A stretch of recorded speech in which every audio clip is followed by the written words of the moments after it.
ಇದು ಅಂತ ಪತ್ರಿಕೆಯಲ್ಲಿ ಬರಬೇಕಿದ್ರೆ ಆವತ್ತು ಅದು ನಕ್ಸಲೈಟ್ ಏರಿಯಾ ಅಂತ ಗುರುತು ಮಾಡ್ತಾ ಇದ್ರು. ಆದರೆ ಇವತ್ತು ಅದೇ ನಕ್ಸಲೈಟ್ ಏರಿಯಾ ಒಳ್ಳೆಯ ವಿಚಾರಗಳನ್ನ ಜಗತ್ತಿಗೆ ಕೊಡುವ ಒಂದು ಸ್ಯಾಟಲೈಟ್ ಏರಿಯಾ ಆಗಿ ಬೆಳಗಿದ್ದು ಬಹಳ ಸಂತೋಷದ ಸಂಗತಿ. ಇಂತಹ ಸಂಘಟನೆಗಳ ಕೆಲಸವನ್ನು ಮಾಡುತ್ತಾ ಬಂದ್ರು. ಗುಣಾಶ್ರಯೇ ಗುಣಮಯೇ ನಾರಾಯಣಿ ನಮೋಸ್ತುತೆ.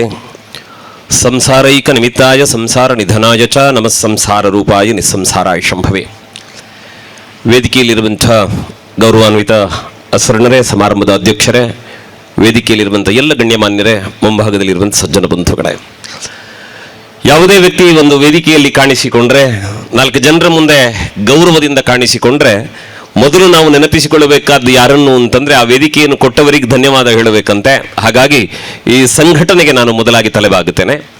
ಅದರ ಜೊತೆಗೆ ಈ ವೇದಿಕೆಯಿಂದ ಕೇಳಿ ಬರುವಂತಹ ಒಳ್ಳೆಯ ವಿಚಾರಗಳು ನಮಗೆ ನಮ್ಮ ಊರಿಗೆ ಸುಸ್ಪಷ್ಟವಾಗಿ ಕೇಳಬೇಕಾದ್ರೆ, ಸುಶ್ರಾವ್ಯವಾಗಿ ಕೇಳಬೇಕಾದ್ರೆ, ಅಲ್ಲೆಲ್ಲ ತೆರೆಮರೆಯಲ್ಲಿ ಕೂತ್ಕೊಂಡು ಮೈಕ್ ಸಿಸ್ಟಮ್ ಕಂಟ್ರೋಲ್ ಮಾಡ್ತಾರಲ್ಲ ಅಂಥವ್ರಿಗೆ ಒಂದು ಚಪ್ಪಾಳೆ ಕೊಡಿ. ಯಾಕೆಂದ್ರೆ ಅವ್ರ ಕೆಲಸ ಅವರು ಪ್ರಾಮಾಣಿಕವಾಗಿ ಮಾಡಿದ್ರೆ ಮಾತ್ರ ಕಾರ್ಯಕ್ರಮ ಚೆನ್ನಾಗಿ ನಡೆಯುತ್ತದೆ.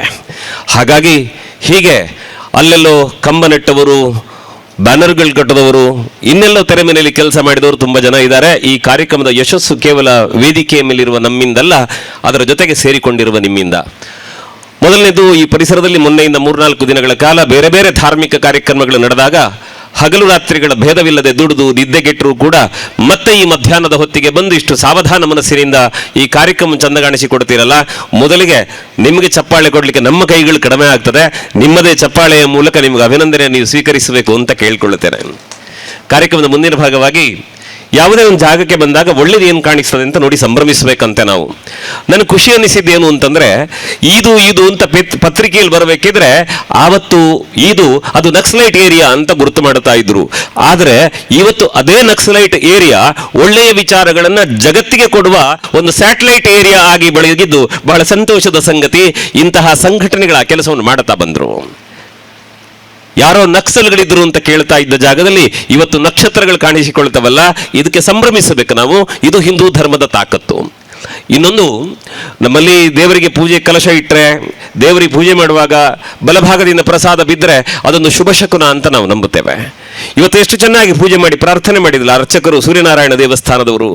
ನನಗೆ ಆ ಪುಣ್ಯಾತ್ಮನ ಬಗ್ಗೆ ತುಂಬ ಅಭಿಮಾನ ಇದೆ. ಯಾಕೆ ಅಂತಂದ್ರೆ ಪೌರೋಹಿತ್ಯ ಕೇವಲ ಅವರ ಹೊಟ್ಟೆಯ ಪಾಡಲ್ಲ, ಅದರಿಂದಾಚೆಗೆ ಒಂದು ಸುಂದರ ಸಮಾಜವನ್ನು ಕಟ್ಟುವ, ಸಾತ್ವಿಕ ಸಮುದಾಯವನ್ನು ಕಟ್ಟಬೇಕು ಅನ್ನುವಂತಹ ದೊಡ್ಡ ಮನಸ್ಸಿನಿಂದ ಅವರು ತಮ್ಮ ಧರ್ಮ ಕಾರ್ಯಗಳನ್ನು ಪೂರೈಸಿಕೊಂಡು ಬಂದಿದ್ದಾರೆ.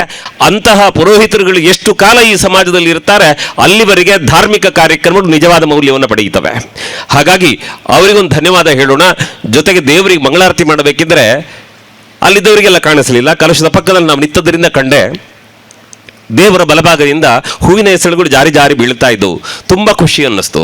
ಅಸರಣರು ಮಾತಾಡ್ತಾ ಜಡವಸ್ತುಗಳಲ್ಲಿ ದೇವರನ್ನು ಕಂಡ ಪರಂಪರೆ ನಮ್ಮದು ಅಂತ ಹೇಳುವಾಗ ಪೂರ್ಣಾಹುತಿಗಿತವಷ್ಟು ಕೂಡ ಅಲ್ಲೇ ಬಲಕ್ಕೆ ಜಾರುವುದರ ಮೂಲಕ ಅವರ ಮಾತನ್ನು ಸಮ್ಮತಿಸ್ತದೆ ಅಂತಾದರೆ ದೇವರು ನಮ್ಮ ಮಾತನ್ನು ಕೇಳ್ತಾ ಇದ್ದಾರೆ ಅಂತ ಅರ್ಥ.